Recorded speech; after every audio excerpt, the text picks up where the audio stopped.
So if you need a VPN, go Nord. Use nordvpn.com/Kimber to get a huge discount off your Nord VPN plan plus 4 additional months for free.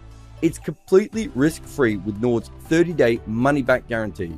The link is in the show notes. Protect your computer like a cricketer protects its nether region with NordVPN today.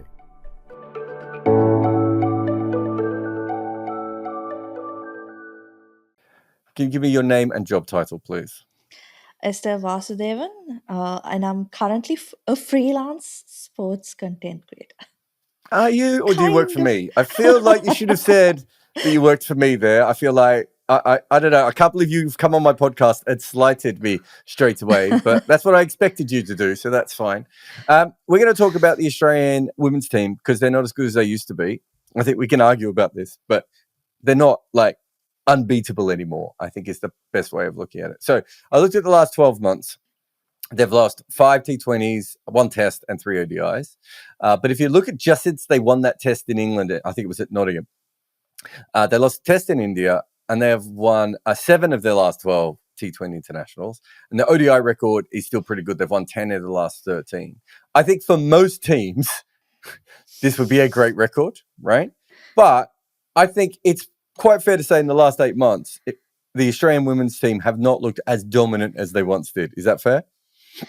Yeah, I think you can say that, that they haven't looked as dominant as they were, but I don't know if it's too early to say, they're slipping or they're going in a downward trajectory, but definitely you can say that they aren't as dominant as they were maybe in the preceding 2 years. Yeah. I mean, certainly from 2018 to 2022, they're about as dominant as any cricket team, male, female, or, out there, right? Like, so I think there's certainly something to be said for something changing from that perspective. Test cricket in women's game is hard because, as Meg Lanning has pointed out recently, they don't really play it. And so they lost the test to India, but India did actually play an entire warm-up game right before that, right? So certainly India were probably more ready to play test cricket than the Australian women's were. So are you willing to push that one aside for a moment? Yeah, just looking through the numbers before this podcast, right? I was thinking it's very difficult to look at test numbers because, as you mentioned, they don't play enough tests. And I think over the last 10 years, Australia has only won 2 tests. They've lost 1, but they've only won 2. The others 4 have been draws, I think. So it's not like they were as dominant in that format as the other 2. And India had that game against England. They were also playing at home. So a significant advantage, I think, going into that game. Let's go to T20 because I think this is maybe the interesting one. So in T20s, they have a win ratio of 1.4 since that test match in Nottingham. India has a win ratio of 1.2 in that same time. Of the teams who are like World Cup quality, there's some teams out there with some very good records at the moment. I think Vanuatu and Greece, I think might have been 2 that I saw. So good on Vanuatu and Greece, Greek teams. But of the sort of major World Cup teams, Australia still has the best win ratio, but that's not that far ahead of India. I would argue when you're watching them, I saw them in a game, it must have been against South Africa, where they were chasing, and they got themselves into a bit of a tougher chase. And then they eased themselves out of it. And I was thinking to myself, oh, maybe I'm overblowing this. But I talked to Hypercourse about it, and he was like, in chases, they're still pretty strong. It's more been setting totals where they've looked a little bit weaker of recent times. Yeah, I think, wasn't it like of the last, barring this South Africa series, something like 20 out of 22 chases or something that Australia had been successful in. And I think we were talking about T20 cricket and Test cricket, but I think the real area which they will be concerned with is ODI cricket, where they have been consistently dominant. Like, I was looking at the numbers in ODIs, they haven't lost in 2018, 19, 2020, 2022. They haven't lost, right? So if they it's when they are losing in either chases, which they did against South Africa a few days ago, and they're losing in ODIs when I think there might be a bit of concern in the Australian camp. Yeah, and I think it's interesting. They're certainly not the team they were before. So ODI cricket is the one that I think their record is kind of held up in, just because they've played 13 finished completed games. They've won 10 out of the 3. They've won 10 and lost 3 of those. But my memory of watching them play against England, I was thinking, I don't know, England seemed pretty similar level to where Australia are at the moment. And they've also had, they then had Marizan Kapp play a great game and beat them. And let's be honest, Marizan Kapp has played a lot of great games against Australia before. Australia usually just beat the other 10 players around her, right? Like, I don't know if I feel confident enough to say that they're not, they're still not like a 50% chance of winning the World Cup, because they probably are above a 50% chance of winning the World Cup, right?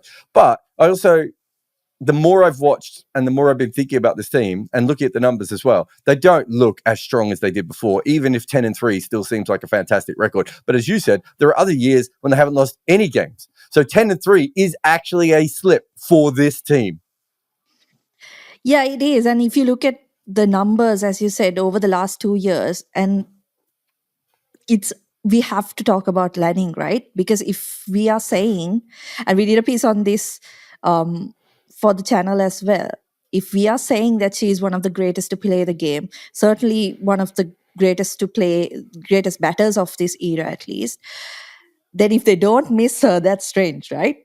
But I think that's a very obvious thing they're missing is Lanning, not only as a batter, but as a leader. And again, not just Lanning, but they've lost they're kind of the top leadership group in the last couple of years, right? Matthew Mott moved, Rachel Haynes retired, and now Lanning retired. So it is, in a sense, a transitional period for the leadership, at least in the team. And you've also got a few more youngsters kind of being slowly blooded into the side.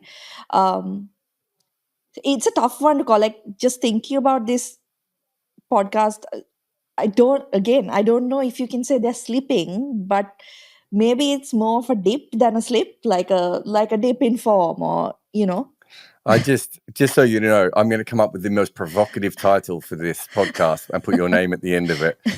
Estelle says Australian women are shit now, right? Yeah, no, I think it's fair that what you're saying there. So I just want to get to the Lanning point. So Hypercourse obviously won't ever come on a podcast, but I would love for him to come on one of the podcasts. But he's certainly an expert when it comes to women's cricket stats. He pointed out that the 2 times when Australia only retained the Ashes rather than winning the Ashes was 2017 and 2023, and both of those times Lanning didn't play, right? And again, watching them in their T20 part, they look like they are a specialist batter down. When I've watched some of their games, they've got a lot of players who obviously they have this ridiculous run of all-rounders available to them. But when you play India and England, and when South Africa are clicking, those very top sides, and when West Indies are playing really well as well, you kind of need more than just a bunch of all-rounders. You need specialists. Like, you get tested a little bit more. So Lanning not being there has to be an issue. The other one is that a couple of, we talked about the Marizan game, but there was also a Hayley Matthews game that beat them. I'm wondering if the other teams are, slightly not seeing them as unbeatable anymore. Like, there was certainly a period where when you talk to women around the game, they were just like, we don't know what to do to beat them. Whereas now it feels like when you talk to other teams, they're not saying that they're easier to play, but they don't feel that there's that invincibility cloak around them that we certainly saw beforehand. I think that also comes down to the growing kind of professionalism, right, in other countries where they are getting a lot more support domestically, and I'm assuming they also get a lot of the mental health side of support, where they have kind of coaches for those things as well. So that belief, analysts, psychologists, all that sort of stuff, and thinking more about how you beat an Australian woman rather than just playing against her.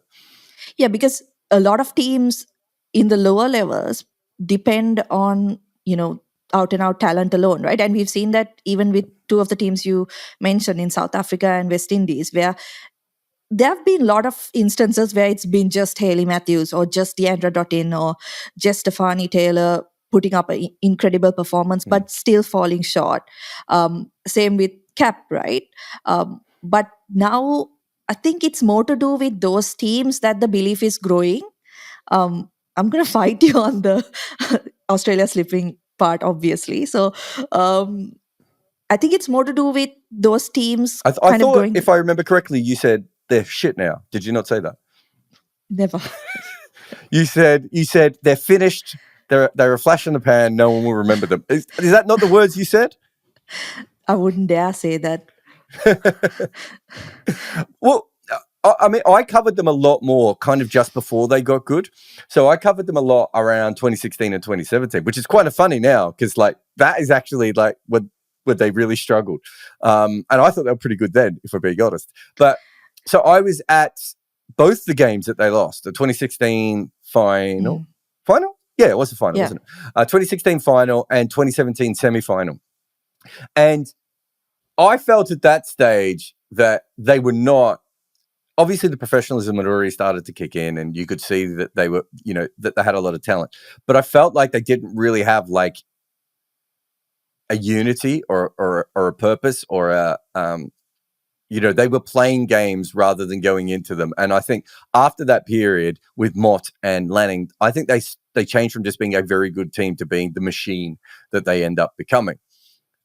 But it is worth going back and having a look. They weren't particularly a dominant. They were dominant within the reigns of women's cricket, but they weren't dominant in the reigns that they would go on to be from 2018 to 2022. That's a 4-year period where no one can touch them. Maybe they're just going back to that sort of, I don't know, 2012 to 2018 period where they're probably still the best side more often than not. But there are other teams now that are catching them. Does that make you feel more comfortable? Yeah, I think it does. And also it is also, we have to say that it is also other teams investing more in sport. Like, for example, right, South Africa beat them in both formats during this tour. But South Africa lost to Bangladesh not too long ago at home, right? And Bangladesh is playing the Women's Championship for the first time in this cycle. So it's obvious that kind of the number of games they're playing against the opposition is helping them improve. And I think that's the case for a lot of the lower ranked teams. Whereas you have, of course, you had England and Australia, they play the Ashes, they have more, sometimes they fit in more fixtures into the existing series, right? So it's a little bit of everything, where there is definitely a kind of closing of the gap in the lower teams as well. But you're right, it is also kind of Australia going from being, 95% to maybe 85%, right? Yeah. Well, I think the other thing is that I know this doesn't cover all the games that we're talking about, but certainly if you think about the Hayley Matthews or the Marizan Cap, right, they are proper professionals. They fly around the world, they play cricket all the time. Whereas before, if you were playing, Deandra Dottin or even, Lizelle Lee when she was coming through, you were playing players who were really, really good, but probably weren't quite, professional. They weren't on the scene all the time. And so if you do have talented women in your country, even if your women's cricket is a basket case, the top 3 or 4 women are probably all going to be lifted up to that Australian level anyway. And then, then you're talking about a one-off performance or a couple of players, combining in one game could make a big difference. And that goes back to your point about professionalism, right? Yes, there is more professionalism in women's cricket than there was certainly when this reign started in 2018. But the other side of it is it's not just the teams who are being more professional. It's the women who are more professional because they now have the ability to play for all these different franchises around the world and work on their game all the time. So they should rise to the level that the Australian women were rising to not that long ago. Yeah, and it's an added incentive, right, for those star players. Like, if you take Cap, you take Hayley Matthews, you take a Chamari Atapattu, they make their national teams quite easily, right? There's nothing there for them to prove. But when it comes to now with the WPL, even the CPL, and Pakistan also had a women's league for one season. With those leagues coming in, with the franchise leagues coming in, then they suddenly have another kind of level they want to reach, right? Yep. And that helps not just them, but also the younger players who aspire to kind of get to that level. A lot of people complain that I'm not a former cricketer and so that I don't really know the game. Well, you know what they can't claim? That I don't know desks. I've been using desks for years. I'm a collector of desks, old and new, and I am sitting on a new one right now. I am the Don Bradman of sitting at desks. So when I tell you that the E7 Pro next generation height adjustable desk from FlexiSpot is legit, this is like Michael Jordan talking to you about sneakers. This desk holds 160 kilograms. It is as stable as anything I've ever seen, and it has under-desk cable management. But really, the main skill here is that this desk rises and falls at the push of a button, and it moves super quick. And it has so many settings that remember your favorite heights. It really does it all. And I could not recommend the E7 Pro from FlexiSpot anymore, even though I am currently sitting on one of FlexiSpot's BS12 Pro multifunctional, adjustable, upgraded fabric, ergonomic chairs. My butt and computer have never been happier than when using one of FlexiSpot's products. So get over to their page right now for big savings. No, I agree. I think all that sort of stuff helps, and also just bringing the kind of professional structure back. Like, no, this is not how you train. This is how you train, and this is what Meg Lanning did when I played with her. In this competition or whatever that may be. Do you think that? And I know England got rolled by India in a test match as well. But do you think that, let's just go with England first, that they have probably just a little bit better now and have maybe not quite at Australia's level, but, I was watching them in that Ashes thinking to myself, there's not that much difference between the Australian and the English team, whereas over the last couple of years, it did feel like, kids playing adults at times. Yeah, I do think that is something that is relevant to talk about, particularly because in maybe times gone by, if you look at the Australian team, and I think even now you could say that it would be very hard for a player from like another team to kind of fit into the Aussie team, right? Because they've got like 11 exceptional players, and then you've got even some maybe 3 to 4 who are sitting on the bench who would probably walk into any other team. But I think with England and India, and that's where I think the resource part comes in, little by little you're seeing that change where you've got talent, not just talent wise but skill wise. You've got 11 good players, and you're kind of reaching that level where you have some really good players who are sitting out because of that as well. Okay, I think we've showed that the one-day cricket is the one that has, not changed the most, right? So their record's quite good. Hypercourse sent me this. This is a brilliant stat. In their entire ODI history between 1973 and 2022, Australia were bowled out inside 40 overs once, right? They've been bowled out before reaching the 40-over mark twice since the start of last year, England and South Africa.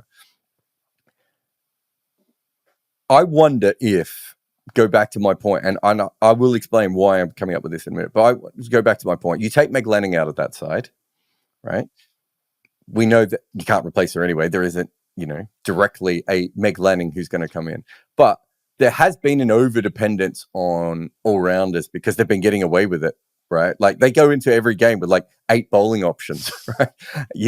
And batting to, 9 or 10 because they can.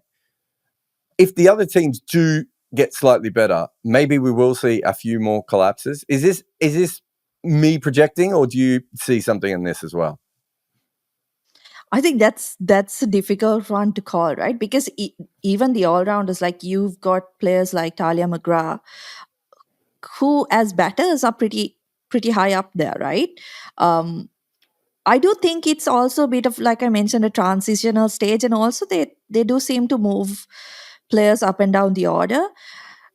It would, to me, the real test would be this World Cup that's coming up, where they're going to be playing in Bangladesh, where conditions may not suit all those all-rounders they have. They have a lot of pace bowling all-rounders, right? And then no Lanning, Alyssa Healy captain, there are few things that, I mean, surely they're not, no matter what they say to the media, surely they're not going into that tournament with as much confidence as they probably did maybe in 2020 or 2022, right? No, definitely. I don't know if you saw me smile when you brought up Tahlia McGrath, because I'm very fascinated with her and have been for a while. Okay, so for Australia with the bat, she averages 43 with a strike rate of 134, right? What do you think her record for the strikers is? Tell me. She averages 21 with a strike rate of 105.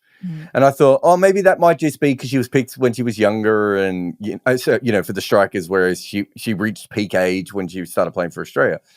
But there's only 1 year in her, even when she's gone on to dominate international cricket, there's only been 1 year when she's ever played for the strikers with numbers that are similar to 43, 134, right across her entire thing.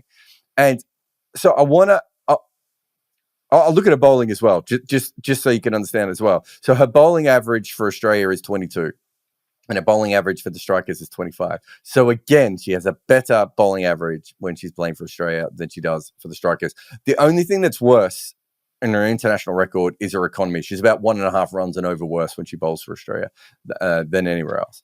And the reason I bring all this up is if you go back and you look at Colin Miller, or Tim Bresnan coming in into the England side, and some of those great South African seamers who come in for like 5 tests and take 1 million wickets and we never hear about again. There is an element of when you go into a great team and everything's running perfectly, and the opposition's already kind of been destroyed, that you can be used in the best way possible. My guess is, and I'd have to go through her full record, she probably bats lower, right? And so she gets more not outs. Obviously, she's a really good striker of the ball, pun not intended. But maybe she has to bat in more difficult situations in domestic cricket because she is, more important, up the order. And again, when she's bowling for Australia, there's so many bowling options. She's probably got a slightly better bowling average because the minute the conditions aren't in her favor, you just try one of the other people who can bowl, right? And I do wonder if that is something that we will start to see some of these. These players who've come in that 2018 to 2023 period just start to regress a little bit. Not because they're not good players. I'm not saying she's not a fantastic player, because she is. I love watching her play. But what I mean is, it's just going to get a little bit tougher now. Teams are planning, obviously, a little bit better for them. But if the other teams all rise up, right, her record should start to regress to a more normal thing. And, if you go back and you look at Tim Bresnan's record, Tim Bresnan's one of my favorite ones for this, because Tim Bresnan comes into an incredible team and you're like, he's not that good at cricket. And suddenly his record is just absolutely brilliant. The team never loses with Tim Bresnan in it. At one stage, I think he was averaging like 40 with the bat, like 23 with the ball, right? And everyone's like, oh my God, how good is Tim Bresnan? And of course, after a while, it starts to regress.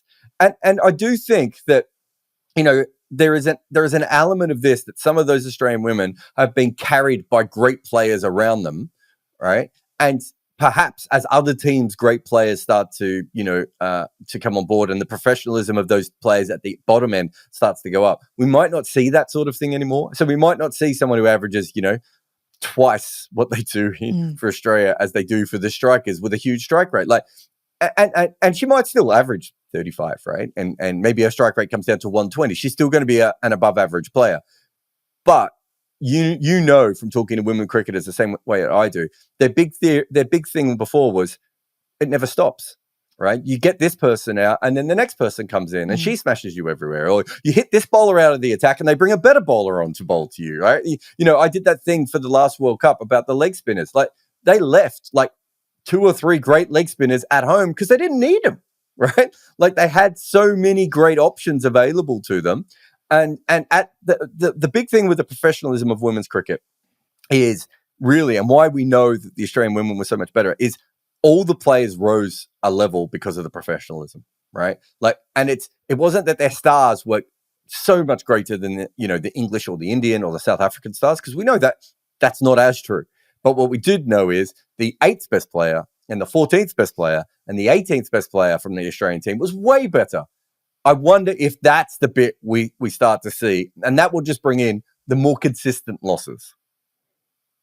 Yeah, I agree, because it comes back down to, the resources and stuff, right, that we've been talking about. It comes down to how much um, players in all the international teams now, or all the top international teams now, are getting, where you have, like, in days past, I mean, still Amanda Jade Wellington doesn't make the Australian squad, right? She would probably walk into many teams in the international arena. You've got Sophie Molyneux, another one who's been really good domestically, but kind of struggles to make it into the Australian team. But like you said, that I think also it's that teams are no longer really dependent on one or two players. Like, for example, Cap does most of their run scoring and most of their wicket taking, but you've also got some pretty good bowlers and pretty decent batters in that lineup now, who can give her that support and bring, the team to a competitive level. Whereas another thing I think I see with Australia is that after such a successful era from 2018 to 2023, there's also an element of them not having had too much pressure on them, like the younger players in particular, right? Yeah, that's So good. how they deal with that is also something that would be interesting to see. I did a piece for Women's Cricket Zone a couple of years ago on, what makes them successful. And, just looking at the numbers, it was that whatever situation they're in, somebody finds a way to win, right? So they had 11 brilliant players who at least one or two of them would stand up in a difficult situation. I mean, since I watch a lot of Sri Lanka cricket, I can think of two situations where Sri Lanka really had them on the ropes in I think it was the 2020 World Cup, T20 World Cup, and the 2017 ODI World Cup, where they really had them in trouble. But Lanning or Haynes or Healy or Perry or someone came up with the goods, right? Yeah, and then when you're the younger player or the less accomplished player, your job is just to support a great player. Like, it's much easier to do that, right, than it is to be in a situation where you have to be the great player, right? And there's a huge difference from that. So I think that's a big part of it as well. Here's what I kind of go on. As I said, I talked to Hypercost about this as well, but it was also something I've been thinking about. I don't think. I suppose the best way of putting it is, I still think that Australia's ceiling is probably higher than, let's say, India or England's, right? The two other best teams. But I don't think their ceiling is as much higher than it used to be than the other teams. And the reason that we haven't seen this massive drop off and they suddenly haven't got, terrible, is because their floor is still so much more solid than any other team, right? Like, so even England and India, who are both very good teams, sometimes I look at them and go, yeah, there's a few weaknesses here that you could exploit, right? And with Australia, you're like, they're really, even Tahlia McGrath is not a weakness. If she goes back to averaging 20 with the bat, like batting in the position that she has, that's still a decent number, right? And she's, even if she stops taking wickets an average of 22 and goes to 25, that's not a weakness. But it means that they have a very solid floor. But they probably still have a higher peak than the other teams. Whereas I think if you look 2018 to 2022-ish, right, I think their peak was massively higher than everyone else's, and their floor was massively higher. So how do you beat them, right? You need, you need actually for them to be struck by lightning to beat them. Whereas I don't think that's the case anymore. I think now you look at it and you go, no, we should be able to hang with them. And I think we started. When was the World Cup in New Zealand? Was that 2022? 2022, yeah.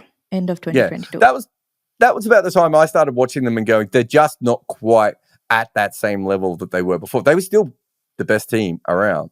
And so it's very possible that outside of Meg Lanning leaving, there hasn't been as much of a dip, right, to use your word.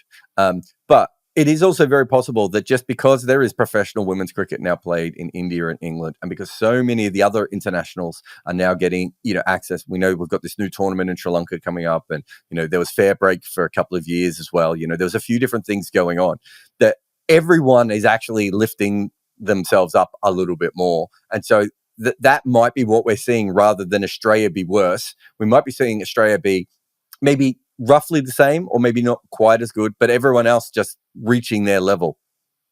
Yeah, I agree with that completely. I think, like I mentioned before, obviously the loss of Lanning is huge, right? That has to have an impact. Barring that, I think a lot of what we're seeing is other teams getting better and getting more competitive rather than Australia, going down. And again, that this year's World Cup is going to be quite interesting to watch because, like you said, teams are going to come in, and it is something that you can argue that in the past, the fact that teams didn't believe that they could beat them definitely had an impact on how they were playing, right? You walk into a semi-final and you think, how are we going to beat them? That's obviously going to have an impact on your performance as well. Whereas now they will be coming in thinking, no, you know what? They've lost this great player. They haven't been winning as many games as um, they have in the past. They've been losing to a wider range of opposition. I think that's also important. In the past, it would be like England or India, right? But this year they've lost to the West Indies and South Africa. So it's a wider group of teams that they have lost to. And that confidence, I think, is going to play a big part going into the World Cup. So so you think that Australia won't win the World Cup? Is that what I just heard from you? Don't do this. No. I think obviously I mean, they're still massive favourites. Yeah, aren't they? are massive favourites. It's like I mentioned before, right? It's like they've gone from winning 100% of their games to maybe winning 90% of their games, which is still far, far better than every other team, right? But by their standards, like if you go back to 2017, that loss against India was such a shock to everybody, right? Like, how did it happen?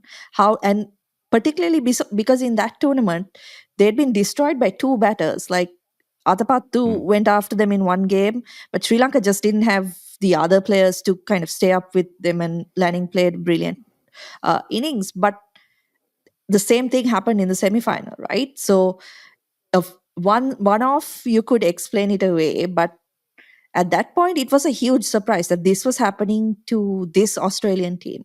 But it may not be, it's still, I think still, if anybody beats them, it's an upset. But it's not as big an upset as it was maybe, 3-4 years ago.